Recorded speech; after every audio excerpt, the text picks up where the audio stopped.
So, your uncle. What's wrong with him? He's possessed. As in the devil? Something like that. He says a dark man is following him, watching him at all times. What do you make of it? It's nonsense, of course. But I'd be lying if I said it didn't bother me. You see, it runs in my family. Possession? No, Detective. Deteriorating melancholy. Practically every member of the Hartwood family is driven mad before they grow old.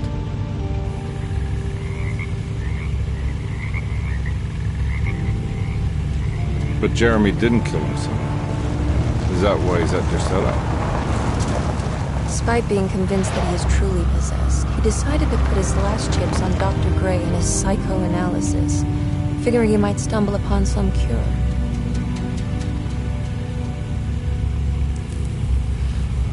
You mentioned the letter.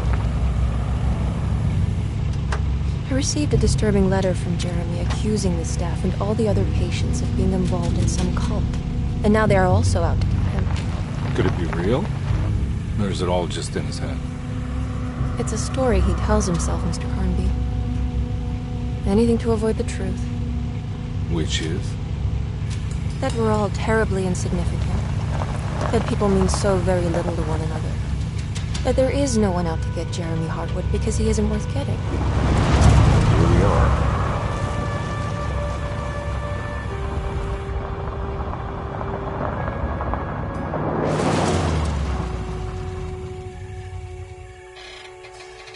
My uncle's not well, Mr. Carnby. I want to make sure he's all right. And what's my part in this? You couldn't get a cab? I just wouldn't feel safe going alone.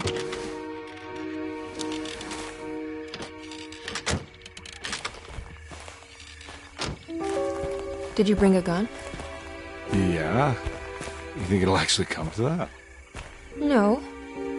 But you might need to wave it around depending on how agreeable the staff will be. What exactly are we gonna do when we find Jeremy?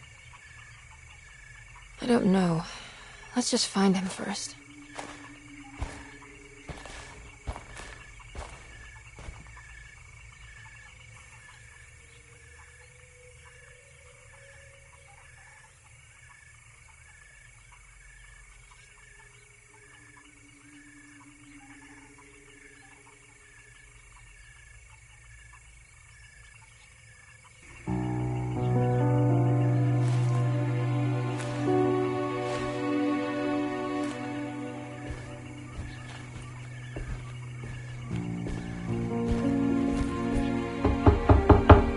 Hello? It's so quiet. Where is everyone? This is a big place. Maybe they're on the other side of the house. Stay here. I'll have a look.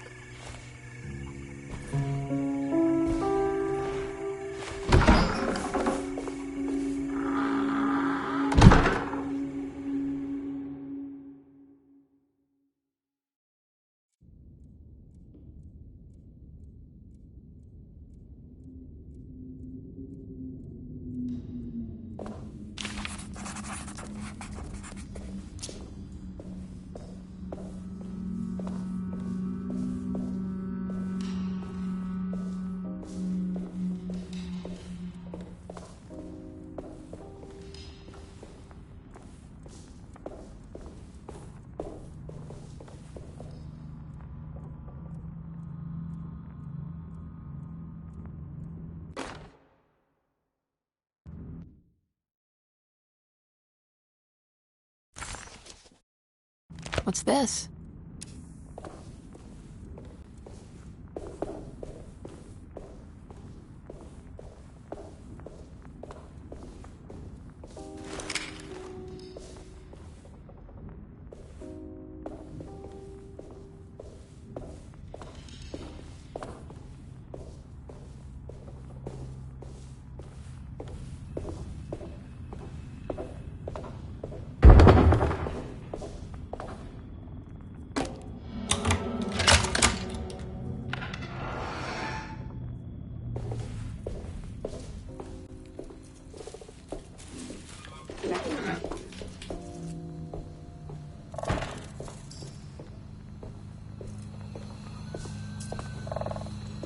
I don't think I'll be able to get in there.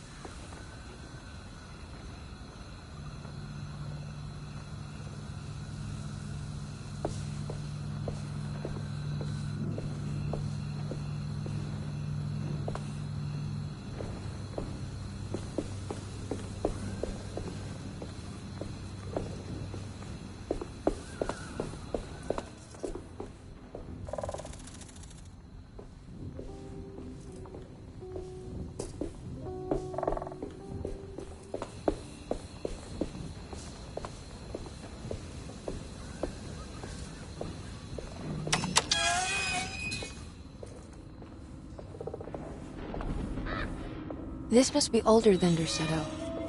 They've built the house around it.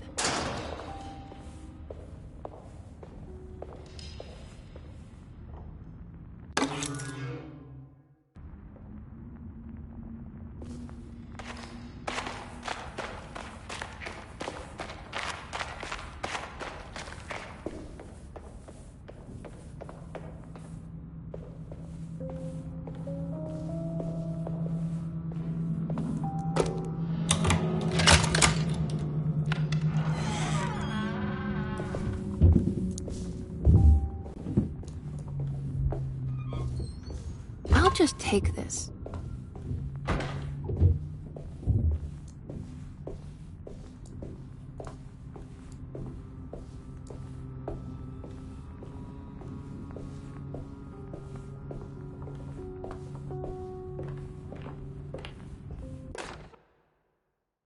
Every day your silence weighs a little heavier. It's been a difficult year for everyone, and many have lost all hope. I read in the papers about people suffering. Pictures of dust-covered landscapes without a drop of water. I wish I knew if you were still tending the earth or if you had turned your back against us. I have started to look for help elsewhere. I pray you will tell me if I am going down a path that you find disagreeable. With help from Baptiste and Charlotte, I found comfort in the practice of the voodoo. I have long been skeptical of that Caribbean cult, but it's been of good use to me. It seems all harmless in my book. I say some words dreamt up by the Creoles, and I carry around a small pocket of gree-gree. Nothing of this is mentioned in the Bible, of course, but the French Quarter priestess tells me it's all connected. She says the Christian God is just one more perspective on the creator of things. That's what I like to think, but the other way around, that the spirits of her faith are just aspects of you, our Heavenly Father. I am so grateful for the words you gave Mr. Hartwood. We will sing your praises at St. John's Eve. The world will be blessed soon again. Only the sacrifices of the Old Testament compare to your demands. Let it be the truth. A mother of earth, wood, and dirt. A mother of 1,000 young. Sacred sand, $1. Black cat oil, $1.50. Devil shoestrings, a quarter. That makes $2.75, madame. What was that you were telling the doctor? A goat without horns. What does that mean? Ah, you must have misheard me, madame. I said no such thing. Please, I know I don't look like any of you, but I'm devout. I'm ready to do what it takes. Do not be so eager to sacrifice the few things you have left, madame.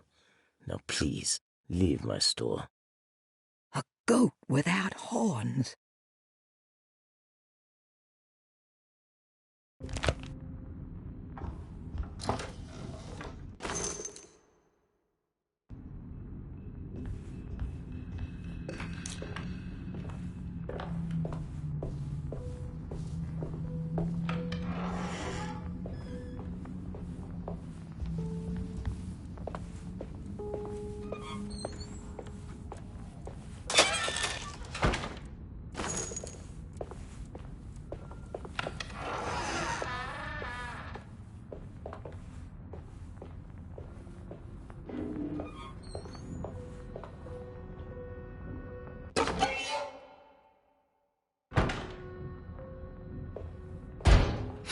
was that?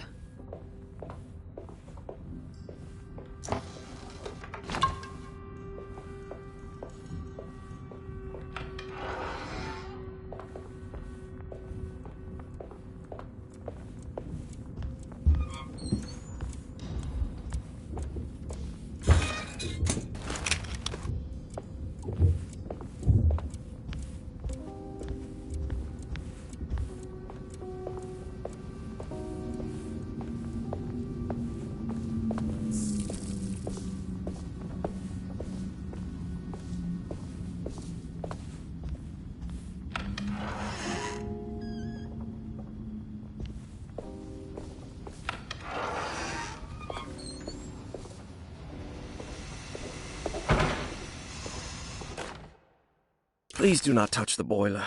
It is working after all. While the sabotage has caused a leak, only the decorative plate has been completely ruined.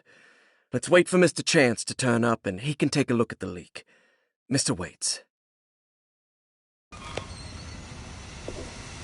That doesn't look safe.